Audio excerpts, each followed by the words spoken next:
velkomin í Hina Reykjavík. Ég heiti Sanna Magdalena Mertudóttir og í dag ætlum við að kynna starfi Peppsins betur og Hildur og Birna eru komnar til mín til þess að ræða Peppi betur og ef við byrjum kannski bara á því, Pepp, hvað stendur það fyrir?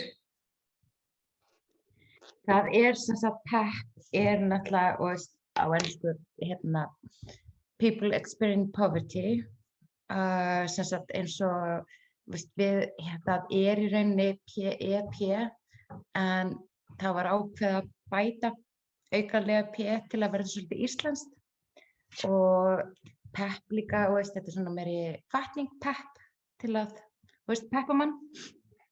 Þannig já. Þannig að þetta eru samtök fólks í fátækt. Yeah. Og þeir komið saman og getið þið sagt mér aðeins svona frá starfseminni, hvað eru samtökin svona helst að gera? Hvað hafið þið verið að gera og hver eru markmið samtökanna? Sko, sem sagt, síðustu 2 árin þá voru náttúrulega, ekki beint síðustu 2 heldur 1,5, þá vorum við með aðstöðu í Mjóddinni. Og það var sem sagt rými sem að uppfyllti allar okkar eftirvæntingar, sem sagt bara aðgengi gott, það voru 2 klósett sem var annað minna og hitt og stærra, þannig að það var gert ráð fyrir þannig að fatlaðir gætu komið líka sem eru í hjólastól. Þannig að við vorum með virka starfsemi þar.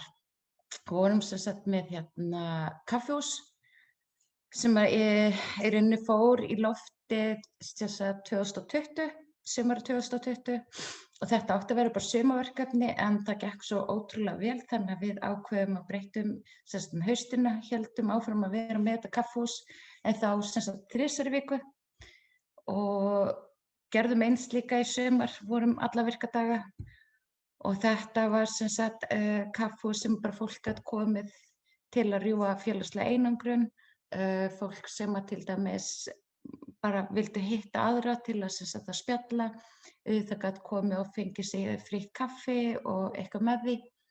Þannig að það var mikið gleði, bara fjör alla daga. Svo náttúrulega mistum við það húsnæði í október, þannig að við þurftum að flytja þaðan. Þannig að við mistum of gott húsnæði frá okkur. Þannig að við fengum ekkert sem hefur hentað okkur en hann Þorvaldur sem er með hjólakraft bauð okkur að koma inn til sín. Það er reyndar minna rými í Arnarbakkanum en það er ekki sambærileg kannski starfsemi en við erum með opið hjá okkur upp á það að fólk getur komið og kíkt á okkur, spjallað, fengið sér kaffisopa. En við getum ekki boðið upp á svona sama starf eins og við erum búin að vera með. En við höldum samt áfram að berjast fyrir fátækt og félagslega einangrun á annan hátt. Við náttúrulega, eins og til dæmis að koma í viðtöl eða bara vera með umræður málefnið og vekja bara svolítið athygli á þessu og það er miklu meira fátækt heldur en fólk gerir sér grein fyrir á Íslandi. Þannig að það er svona það sem við erum meira búin að vera einblína á núna og við erum ekki, með starfið er náttúrulega miklu stærra heldur en bara að vera með kaffihús. Eins og Birna var að segja, við erum náttúrulega virkbart samtök. Þannig að við höfum verið síðustu ára að berjast gegn að viðurkenna með að koma með fátækt svolítið sterkt inn í þjóðfélagið og höfum verið að koma með málefni hér og þar og þegar náttúrulega þingkosningar þá náttúrulega veitum við athygli á okkur eins líka með borgarstjórakosningar náttúrulega komum og veitum okkur þar þannig að svona náttúrulega eru málþing sem hefur verið haldin þar hafa komið peppara fram og sagt sína sögur og meira ég hef farið á nokkra svona fundi sem hefur verið haldnir svona kannski innan veggja hjá þjónustumiðstöðinni eða eitthvað slíkt og verið að segja frá Peppinu og hvað það hefur gert fyrir mig, hvað það skiptir miklu máli. Þannig að já, Pepp miklu stærra heldur en maður bara svona, og veist. En kaffihúsið var náttúrulega rosalega gott verkefni af því þar var maður að hitta svo mikið af fólki í sömu stöðu. Já. Fólk sem bæði var að glíma við fátækt og líka bara félagslega einangrun. Og þú veist, það voru bara svona allir jafningjar þar og það var svo gott einmitt að vera á stað þar sem að fólk er á sama stað eða á svipuðum stað og þú veist, þannig að það var rosalega gott verkefni, en já. Þetta náttúrulega eins og þetta líka, sko, þegar maður veit að sjálfur, sko, þú fer til hjá þjónustumiðstöðinni, sem sagt til félagsráðgjafa, þá náttúrulega ertu ekki alveg sama plani þar kannski, en þegar fólk kemur svona kannski að hitta hjá okkur allir á, það eru allir jafningjar. Þannig að þú færð öðruvísi einhvern veginn viðtöku frá, að því maður skilur hvort annað. Þannig að það svolítið svona góði kosti líka við að vera með þessa starfsemi. Þannig að við erum að gera alveg eins og segi, fullt. Við erum reyndar að fara af stað aftur. Við erum náttúrulega lokuðum að því náttúrulega fjöldatakmörkunum náttúrulega voru 10 og þetta rými sem við náttúrulega verið með mjög lítið. En við ætlum að fara sem sagt í það að opna núna aftur á föstudaginn, þannig að fólk getur komið og kíkt í spjall og svoleiðis, og við erum búin að heyra það núna bara að hérna sem sagt fólk fara að hlakka til að mæta og komast í einhverja smá rútínu. Þetta hjálpar rosalega mörgum líka að vera í rútínu í sínu daglega lífi. Þannig að, já. Hvernig langar að spyrja sko 2 spurningar. Hvernig vissuð af PEP, svona hvernig byrjuðu að starfa í PEP, og myndið þið segja þegar að þið byrjuðu í starfinu að þá hafið þið litið á ykkur sem fátækar? Voruð þið bara, já, ég skilgreini mig sem fátæka, þetta eitthvað fyrir mig, ég ætla að fara að þangað? Þetta svona 2 spurningar. Hvernig myndið þið svara þessu? Sko, ég alltaf töluvert nýrri en hún. Ég hún svo gömul. Ég kynnist bara PEP þannig að ég í úrræði sem heitir Tinnuverkefnið upp í Gerðubergi, og við fórum hópurinn niður í PEP í Mjóddinni að bara kynnast starfinu mitt, og ein sem með mér í hópnum var einmitt orðin sjálfboðaliði þar þá. Þannig kynnist ég sko PEPinu, og það var, ég kíkti á kannski 2-3 eitthvað svoleiðis bara sjálf, fannst þetta einmitt bara svo æðislegur staður að koma á, einmitt út af því að þú veist, þetta var ekkert, maður þurfti ekki að sanna að maður væri eitthvað í slæmum málum til þess að vera þarna. Þú veist, maður kom bara inn og maður var bara tekinn, þú veist, eins og hver annar. Og þannig að ég mitt talaði síðan við þessa stelpu sem með mér í Tinnu og komst þannig að hitta Ástu og fleiri sjálfboðaliða, og komst þannig inn sem sjálfboðaliði. Og þetta hjálpaði mér sko svo mikið, og það ég mitt, þú veist, var svo ótrúlega lengi að viðurkenna það að ég væri, þú veist, fátæk.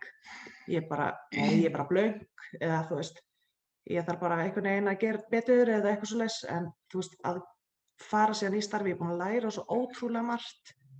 Þú veist, ég er búin að bara sjá hvað það er ótrúlega brotið kerfi á svo margan hátt. Þannig að þetta hefur, þú veist, hjálpað mér rosalega mikið með bara valdefla sjálfa mig og bara, já, líða betur í þessum, og þú veist, finna til svona löngun til þess að gera eitthvað í þessum málum. Þannig að þetta eflað mig rosalega mikið á þann hátt, sko. Tinna er hvað stuðningsúrræði fyrir einstæða foreldra sem eru tekjulágir eða? Já, þetta er svona, við erum eins og allavega bara einmitt stelpur, einstæðar, flestar bara með börn, og flestar einmitt annaðhvort hjá þjónustumiðstöðinni eða endurhæfingu eða örorku, og einmitt erum bara að gera, þú veist, alls konar hluti, sko. Þannig að það er mjög fínt. Herru, já, ég sem sagt kom inn í starfi að verða 7 ár síðan. Fernin ég sem sagt heyrði PEP, segjum bara hafi verið tilviljun. Ég hitti Ástu Dís á húsnæðisfundi sem var haldinn verða fyrir 7 árum síðan. Þá var Eygló Harðar félagsmálaráðherra, Og ég hitti Ásdís á þessum fundi og mér fannst alveg merkilegt að hafa setið við hliðina á þessu konuna því að mér fannst hún sko svo frábær. Hún var svo opin, ófeimin og ég hugsaði með mér ég vildi óska sér gæti verið eins og þessu kona. Veist, af því að á þeim tímapunkti var ég ofboðslega buguð, ég var þreytt, ég vissi hvað fátækt var af því að ég var náttúrulega búin að vera að glíma við það svo lengi. Ég var mjög brotin bara á allan hátt. Svo það tilviljun einhverjum vikum síðan þegar ég þarf að fara í viðtal niður í Hjálparstarfskirkjuna, hitta Vilborgu. Þar Ásdís sem sagt á fundi með Vilborgu. Þannig að þegar Vilborg kemur fram þá segir hún einmitt mig sko að þær hafa verið að tala um mig og ég hef alltaf sagt ég hafi verið svona hent í fangið á Ástu.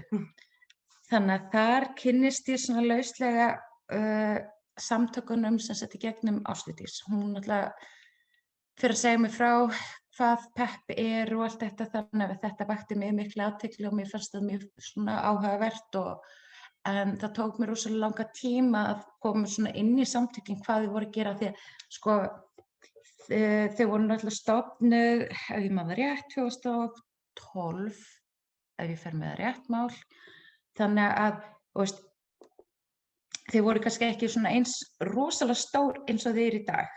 Þær Laufey og Ásdís og Vilborg voru eins sem sagt að koma sem sagt peppinu þarna í gang, þá farið eitthvað stað þegar ég kynnist í, þannig að það tók mér svolítið smá tíma að kynnast samtökunum, en við skulum segja bara ég held ég svo svona háskólagráðið í peppinu í dag, nei, djók, en ég rosalega þakklát þessum samtökum af því eins og ég segi, ég var rosalega bara brotin persóna, ég glímdi við mikla fátækt, ég var ekki að ná endum saman, það var allt eitthvað, ég var bara buguð.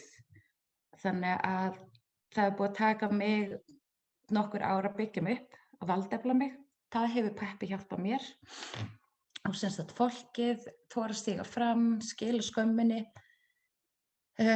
og það er svo ótrúlega margt gott við þessu samtök af því þetta einhvern veginn gefur manni sjálfan sig tilbaka af því það er búið að hvað maður segja, bara traðka svo rosalega lengi á manni að fólk verður bugað, það verður þreytt, það gefst upp.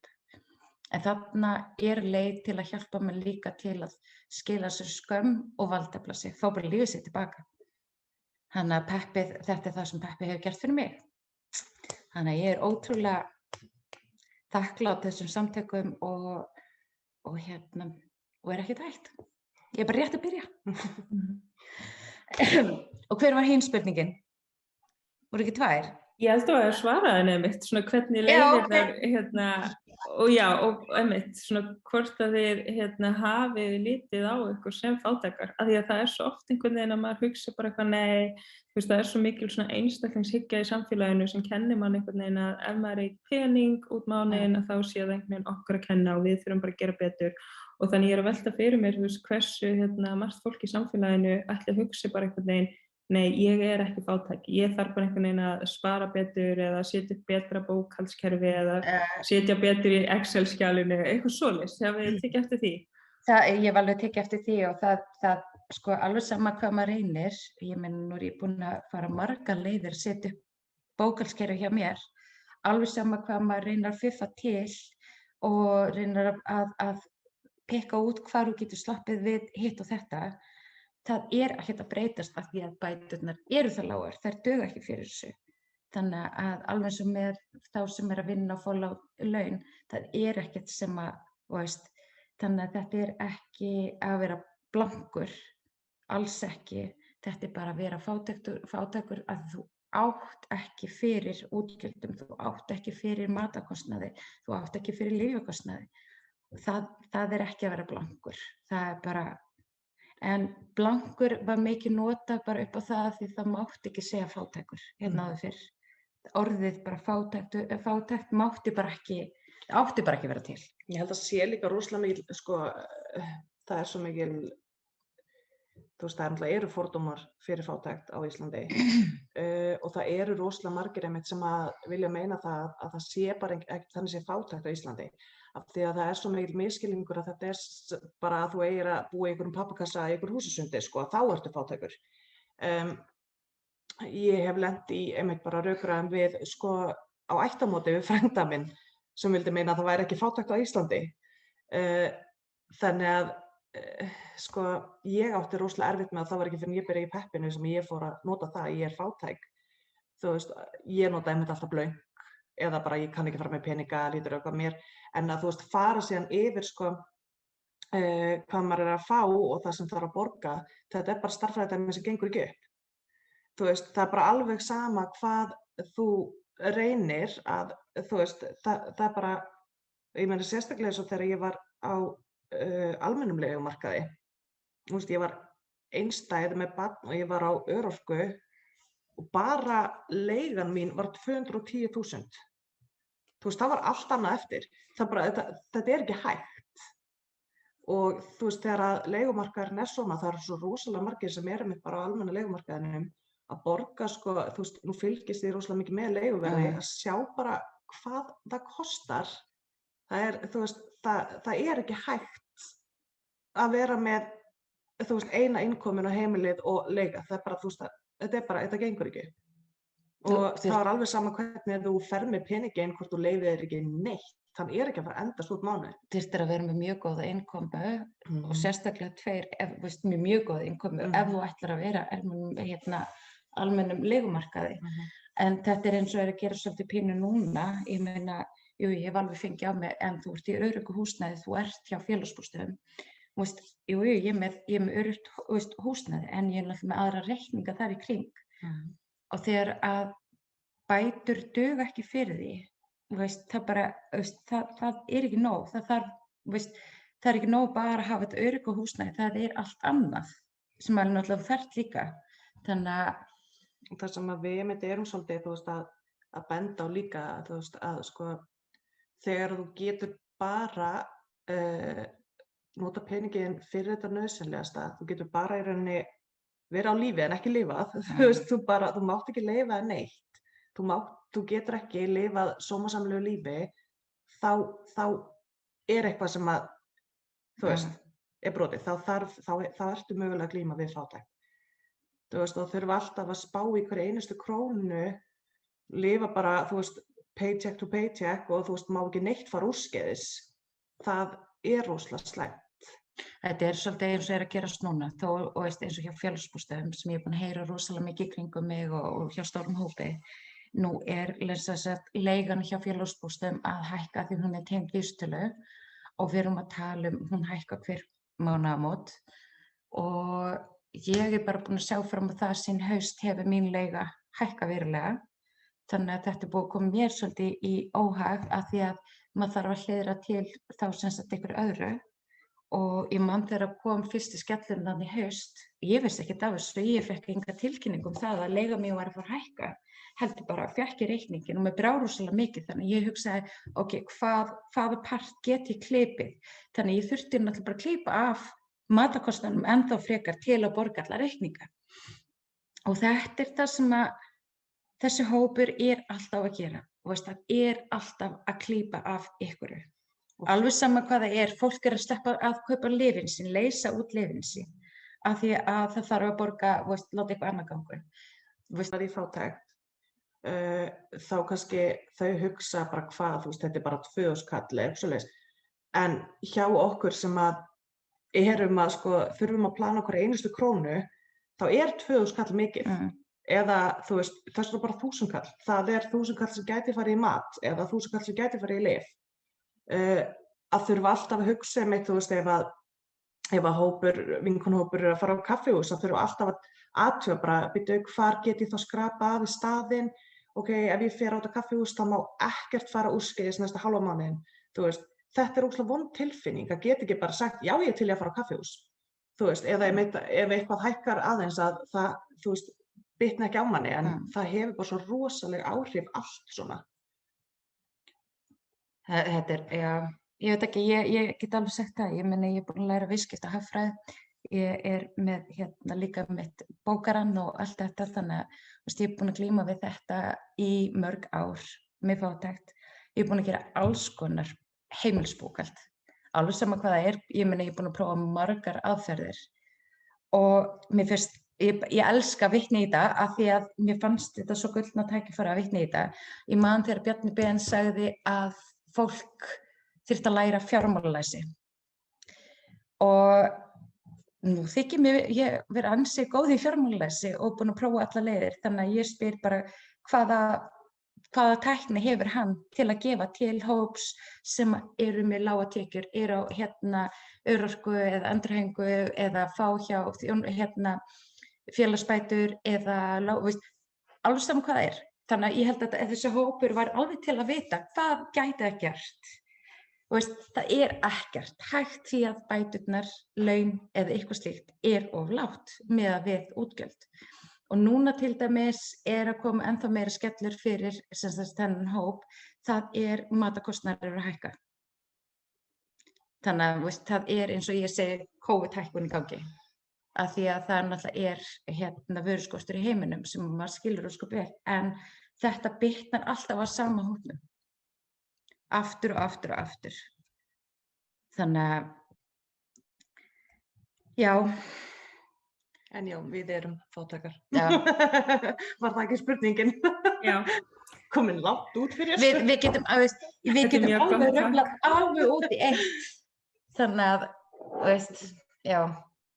En ég hef líka verið í peppinu, þá fékk ég kynnast í hvað ég gat bara talað mína reynslu sem fátækt barn án þess að þurfa að útskýra, já, mamma gat ekki keypt þetta út af þessu og það kom ekkert eitthvað, en gat hún ekki bara hliðra til þarna, maður gat talað bara þetta án þess að þurfa einhvern veginn að hugsa býttu, en þá þarf ég að útskýra þetta og af hverju þetta var svona, það bara að tala sína reynslu og fólk skilur og það svo mikið léttir að geta verið bara innan hóp sem skilur hvað nákvæmlega þú ert að tala og þurfi ekki að vera með þetta samviskupið einhvern veginn þegar maður að fjalla sín málefni.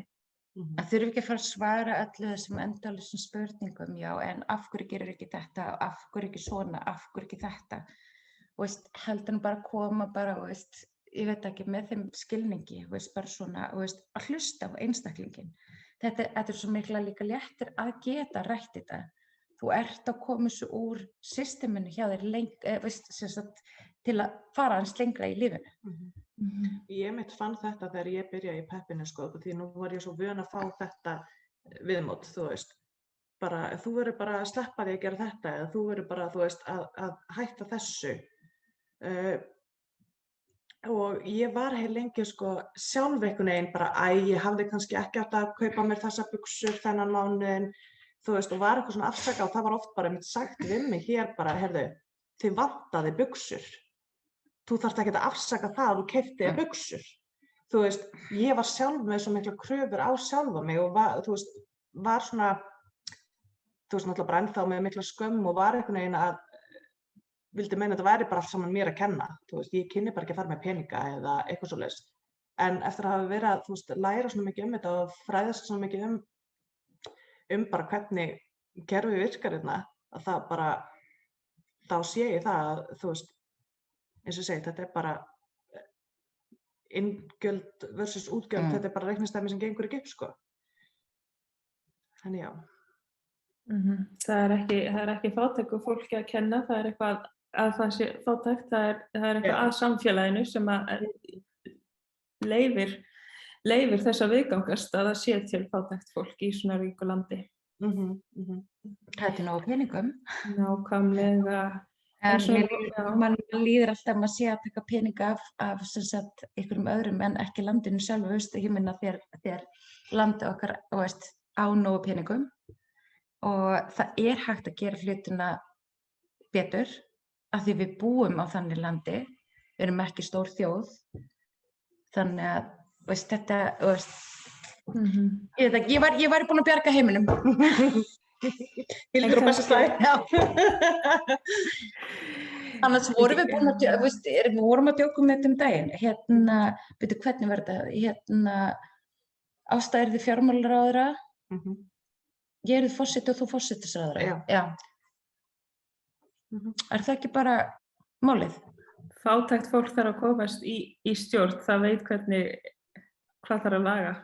Já, Það er nefnilega málið. Mér finnst það alveg komið tíma á það ef ég á eins og ég meina, veist, ég sagði við mömmu í gær til dæmis eins og ég ólst upp í fátækt, þannig ég veit hvað fátækt og móðir mín ólst upp sjálf við mikla fátækt, þannig og vorum einmitt að ræða í gær að það væri hægt að gera svo margt miklu betur fyrir bara, veist, svo marga og af hverju það ekki gert. Og að þurfa líka að þeyta fólki hér og þar allan bæinn til að, veist, sækja sín réttindi. Þetta svo, ég kalli þetta sem bara pjúra einelti. Og ég segi við mömmu það sem mér finnst þetta að gera til að hafa smá flæði upp á það að gera breytingar. Það þyrfti að vera einhver viss regla eins og með þing og annað, að maður setur bara visst kjörtímabil og ætti að vera fleiri sem kæmu að heldur en alltaf sama fólkið. Sko meðan sama fólkið situr og í þessar ráðherrastöðu, þá mun ekkert breytast. Þannig að það þyrfti að rótara til með því að hafa fólk sem á öllu sviði, veist, hefur reynsluna af til dæmis þessu. Veist, eins og í þetta, ég er búin að vera að fylgjast með Ásdísi, hún gullmóli í svona hluti. Veist, sem hefur verið samhæfingarstjóri Pepsins, sem það komið fram. Já. En þetta er einmitt það sem ég tel vera svo ótrúlega mikilvægt við Peppið, það er einmitt þessi, að opna þessu umræðu, það er að hafa hátt, það er að einmitt, þú veist, eins og hjá ykkur að þú veist, þið er að tala við fólki sem í þessari stöðu. Þið er ekki bara að lesa einhverjar rannsóknarskýrslur eða eitthvað svoleiðis, þú veist, heldur, þú veist, að hlusta á okkur, þú veist, að tala við fólki sem actually að glíma við þetta og hugsa bara, ok, þú veist, fræða sig þannig svolítið líka. Svo náttúrulega tölfræði og allt það er rosalega mikilvægt líka, en að gefa sér líka tíma til þess að tala við okkur, þú veist, og heyra hvað fólkið hefur að segja sem að í þessari stöðu og þú veist, það einmitt það sem Pepp, þú veist, gefur svo mikið tækifæri á, það er að hafa hátt. Þú vinnur miklu betur hlutum þannig. Veist, maður alveg búinn að finna það núna upp á síðustu mánuðir og bara ár, þá hefur alveg vist fólk byrjað að leita til okkar með því að heyra okkar raddir, en ég myndi vilja sjá miklu stærri og víðtækari hóp sem væri að koma að tala við okkur, ekki taka einhver ákvörðunir eða að því að þessi hagfræðingur sagði þetta, heldur hafið fólkið með, hafið fólkið sem að kaus ykkur eða bara hafa fólkið með, taka bara sammenninga ákvörðunu í allt og öllu, þannig að af hverju ekki prófa það? Margt hægt að prófa. Eru þið með einhverja kröfur á borgina? Það er náttúrulega húsnæðismálin, leigan, að það sé ekki svona út allt til að nálgast þjónustu og réttindi sem tengist kannski borginni, svona sem ég hef tekið úr þessu samtali. Sko, eins og ég segi sem að borginni, það eins og með þetta að það sem að gerast náttúrulega hjá þessum hóp sem til dæmis í félagslegri íbúð, leigan endalaust að hækka þar. Þannig að þetta á að vera svona vendarpunktur hjá fólki til að halda húsnæði yfir sér. En ef þetta þú veist, endalaust að gera það með því að hækka og hækka og hækka, þá enda með því að fólk fer að missa örugglega húsnæði sitt. Og tekjur þínar eru ekki tengdar vísitölu? Hvað segirðu? Nei. Það einmitt sko, mér finnst einmitt með leiguna bæði á almennum markaði og líka bara þegar fólk að leiga hjá leigufélögum eða félagsbústöðum eða hvar það þetta, þú veist, það þarf náttúrulega sko í fyrsta lagi það náttúrulega rosalegu biðlisti að komast inn í íbúð hjá félagsbústöðum.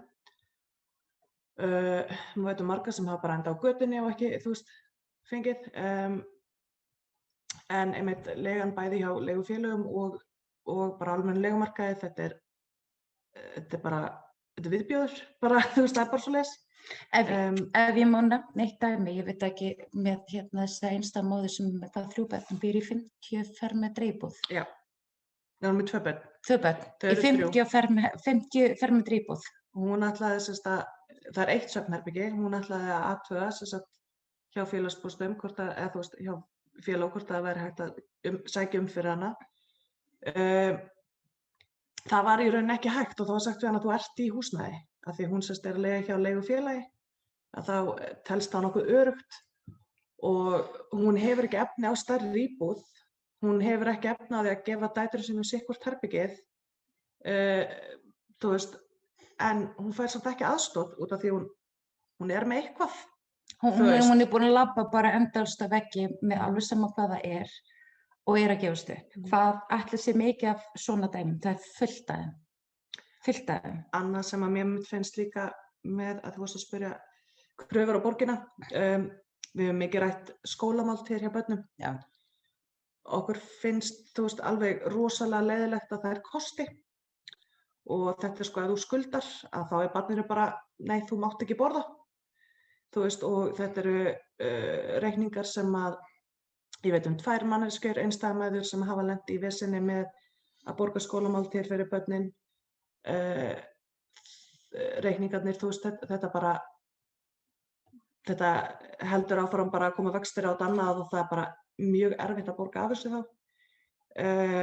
Barninu er síðan bara sinni áskrift, bara nei, þú mátt ekki borða út af því mamma er eftir að borga. Þú veist, þetta er svo vont, þú veist, eins og Hildur átt sagt, þú veist, maður veit aldrei hvenær börnin fengu síðast að borða. Að þau geta ekki komið í skóla því skólinn á að vera svona griðastaður fyrir barnið, maður veit aldrei hvernig heimilisaðstæður eru og annað, að þeim sé síðan bara vísa í burtu að því að, þú veist, já, einhver eftir að borga máltíðina, þú veist, þetta bara, okkur finnst að skólamáltíðir eigi ekki að kosta fyrir börnin. Það myndi gera svo ótrúlega mikið eins og hún var að segja, ég meina, veist, maður veit aldrei hvenær barnið fékk síðast að borða. Veist, ég meina hvað við erum að borga 10 og 9 fyrir skólamat og ég get ekki sagt að þetta sé eitthvað fancy matur sko heldur. Þannig að mér finnst oft þegar ég sé matseðilinn fyrir hvað ég er að borga sko. En þarna er ég samt búin að tryggja það að ég er búin að borga áskrift fyrir barnið að hann fái allavega þessa máltíð að því að veist, það hjálpar að því hvað ef ég á ekki pening til að kaupa ykkur máltíð þannig að þá er ég kannski fyrir minna mat en þá veit ég allavega hann hafi fengið hádegismat. Þannig að mér, já. Og einmitt aftur, þú veist, þessi 10.900 krónur, þetta er kannski ekki mikið fyrir fólk sem er með mjög háar tekjur en fyrir einstaklinga þar sem að, þú veist, einmitt er kannski ein innkomin á heimilið eða bara, þú veist, einmitt örorkubætur eða hvað það er, að þá er 10.900 rosalega mikill peningur. Þannig að margt, ég veit ekki, margt sem að mér finnst mætti breyta, sko, veist, mér finnst að mætti taka, veist, sko, mér finnst velferðarmálin hafa aðeins lagast með árunum og ég dáðst af henni Heiðu. Ég verður ekki það alveg. Hún er óbúslega öflug og dugleg kona og allt þetta þannig en það er svo margt annað sem þyrfti að laga og breyta sem kemur á borginni. Og það er einmitt það að leita meira til okkar, til einstæða foreldra, til foreldrar sem eru tekjulágir eða það eru foreldrar sem eru bæði á örorku og hafa þennan hóp svolítið með í þessum fundum hvað er betur hægt að gera. Það er svo margt sem við getum gott gert. Þannig að stundum skilur maður líka að það þarf að vera mörkin og veist, það virðir maður líka. Já. En það með þú veist, þegar þetta mun kannski hljóma svolítið leiðilega, en þegar einhver er voða fínir kallar á Alþingi ætla að rétta mann einhver hjálparhönd, en spurja ekki hvað myndi hjálpa þér. Heldur kasta bara einhver í mann og bara svona, já, þetta ætti að gera hann þakkláta. Þú veist, en þeir veit ekki hvað þarf, af því þeir gera sér ekki tækifæri til þess að tala við fólki sem er í þessu stöðu. Þú veist, þeir gefa sér ekki tíma til þess að kynnast þessu. Þetta er kannski fólk sem eru aldrei upplifað fátækt. Hvernig vita þeir hvað við þurfum? Þetta er bara eins og þegar það var tvennt. Þá var þegar Bjarni sagði skiptið, hann bara, já, þessi hópur er alltaf hvart að ég var að hækka sko bæturnar 4% og ég bara, veist, ég var alveg til að fá það sama alþingismenn sem að vera kannski að fá sko 11% eða 14% sko. Svo einmitt þegar þeir gerðu skattabreytingarnar, já, nú er komið nýtt skattaþrep og ég man lengi eftir, pabbi var alltaf að bíða eftir þessum breytingum og hann alltaf sá aldrei neitt. Sem endaði með því ég sagði við hann, ég bara skatta, sko það náttúrulega breytingi var, það var náttúrulega skatturinn. Og við erum kannski að tala 2 skall, 3 skall. Hann bara, var það bara alltaf sumt.